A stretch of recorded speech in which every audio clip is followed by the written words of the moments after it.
ദേണ്ടേ ദിവസവും 2 ചെമ്പ് കല്യാണ ബിരിയാണിയാണ് ഇവിടെ പൊട്ടണത്. മിക്കവാറും എനിക്ക് ബിരിയാണി സന്നിധി പേര് വരും കേട്ടോ. കൊടുക്കുമ്പോ കഴിക്കുമ്പോ നിറയണം അല്ലേ?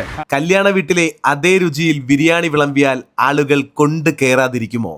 ഒരാൾക്ക് കുത്തിക്കോരിയാണ് വിളമ്പി വിടണത്. രുചി കൊണ്ട് ഹിറ്റായ ബിരിയാണി. ഹായ്, നമസ്കാരം ഉണ്ടേ. മിക്കവാറും എനിക്ക് ബിരിയാണി സന്നിധി പേര് വരും കേട്ടോ.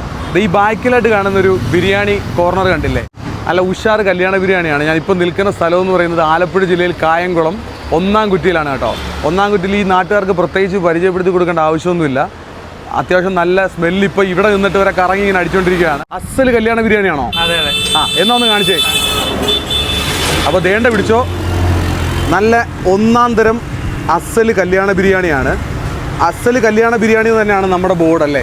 അതെ അതെ. നമ്മൾ തുടങ്ങിയിട്ട് എത്ര നാളായി? ഞാനിവിടെ തുടങ്ങിയിട്ട് ഇപ്പോൾ 2 വർഷത്തോളം. 2 വർഷത്തോളമായി. എങ്ങനെയുണ്ട്? നാട്ടുകാരുടെ കൂടുതലും നാട്ടുകാരുടെ കച്ചവടമാണ് അല്ലേ? അതെ അതെ. പ്രത്യേകിച്ച് പരസ്യത്തിന്റെ ഒന്നും ആവശ്യമില്ല. ആൾക്കാർ വന്ന് വാങ്ങിച്ചോണ്ട് എല്ലാവർക്കും അറിയാം. ഒരു പാവപ്പെട്ടവനാണ് അല്ലേ? Okay okay okay.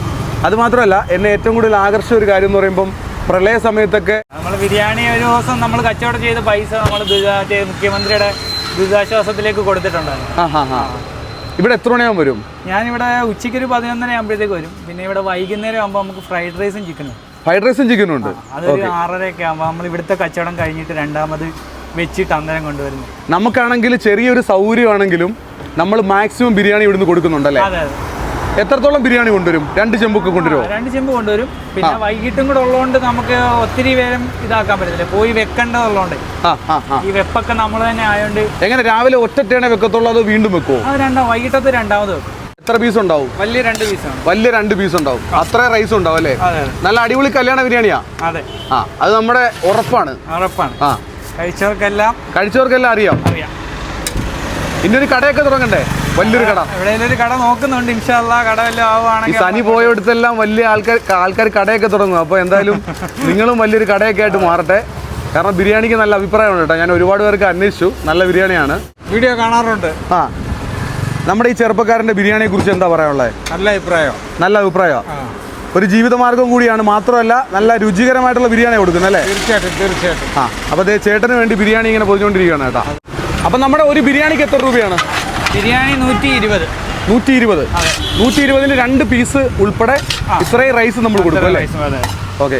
കൊടുക്കുമ്പോൾ നമ്മൾ ആൾക്കാർക്ക് കഴിക്കാൻ വേണ്ടി വയറ് നിറച്ചാണ് കൊടുക്കുന്നത്. അതെ, വയറ് നിറച്ച കൊടുക്കുമ്പോൾ കഴിക്കുമ്പോൾ നിറയണം അല്ലേ? അതെ. അതുപോലെ തൊട്ടടുത്തായിട്ട് തന്നെ ഉമ്മിക്കും വൈഫിനും കൂടെ ഒരു കട ഇട്ട് കൊടുത്തിട്ടുണ്ടോ?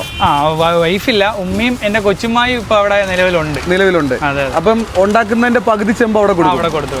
അതെവിടെ സ്ഥലം? അത് നമ്മുടെ കോയിക്കച്ചന്ത മൂന്നാംകുറ്റി ജംഗ്ഷൻ കഴിഞ്ഞ പമ്പിന്റെ തൊട്ടപ്പുറത്ത്. അവിടെ എങ്ങനെയുണ്ട്? അത്യാവശ്യം തിരക്കും കാര്യങ്ങളൊക്കെ ഉണ്ടല്ലോ. അപ്പൊ അങ്ങനെയൊക്കെ നമ്മൾ മുന്നോട്ട് പോകുന്നു. നമ്മൾ ഈ നിൽക്കുന്ന സ്ഥലം എന്ന് പറയുമ്പോൾ ഇത് ഒന്നാം കുറ്റിയാണ്. അപ്പോഴേ നമ്മുടെ ഈ സ്ഥലത്തൊക്കെ എന്ന് പറയുമ്പോൾ അത്യാവശ്യം നല്ലൊരു അഭിപ്രായമായിട്ടുള്ളൊരു ബിരിയാണി സ്പോട്ടാണ് കേട്ടോ നിങ്ങളിലേക്ക് പരിചയപ്പെടുന്നത്. കല്യാണ ബിരിയാണി എങ്ങനെയാണോ നമ്മൾ കഴിക്കുന്നത് അതുപോലെ കഴിക്കാം. വൈകുന്നേരങ്ങളിൽ ഇവിടെ ഒരു ബോർഡ് ഉണ്ടല്ലേ, ചൂട് റൈസും ചിക്കനും ഒക്കെ ഉണ്ട് കേട്ടോ. അപ്പോൾ സ്ഥലം മറന്നുകൊണ്ടാണ് ഞാനിപ്പോൾ കറക്റ്റ് നിൽക്കുന്ന സ്ഥലം എന്ന് പറയുന്നത് ആലപ്പുഴ ജില്ലയിൽ കായംകുളത്ത് ഒന്നാം കുറ്റിയിലാണ്. ഇവിടെ ഒരു 11-11:30 ആകുമ്പം ബിരിയാണിയുടെ പരിപാടികളുമായിട്ട് ഒരു ചെറുപ്പക്കാരനുണ്ട്. അദ്ദേഹത്തിൻ്റെ ഒരു സംരംഭമാണ് കേട്ടോ. നമ്മളെപ്പോലെയുള്ളവരൊക്കെ സപ്പോർട്ട് ചെയ്ത് കൊടുക്കേണ്ടതും അങ്ങനെയുള്ള സംരംഭങ്ങളെയാണ്. ചെറിയ സൗകര്യമാണെങ്കിലും ആൾക്കാർ കൂടുതലും പാഴ്സലാണ് വാങ്ങിച്ചുകൊണ്ട് പോകുന്നത്. ഇരുന്ന് കഴിക്കാനായിട്ടുള്ള സൗകര്യം ഇവിടെ ഇല്ല. അപ്പോൾ ഞങ്ങൾക്കുള്ള ബിരിയാണി അല്ലേ?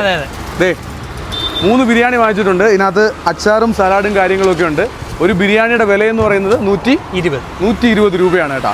അപ്പം ഇനി വരുമ്പം ഇവിടെ കച്ചവടമൊക്കെ അല്ല അടിപൊളിയായിട്ട് ഉഷാറായിട്ട് നിൽക്കണം.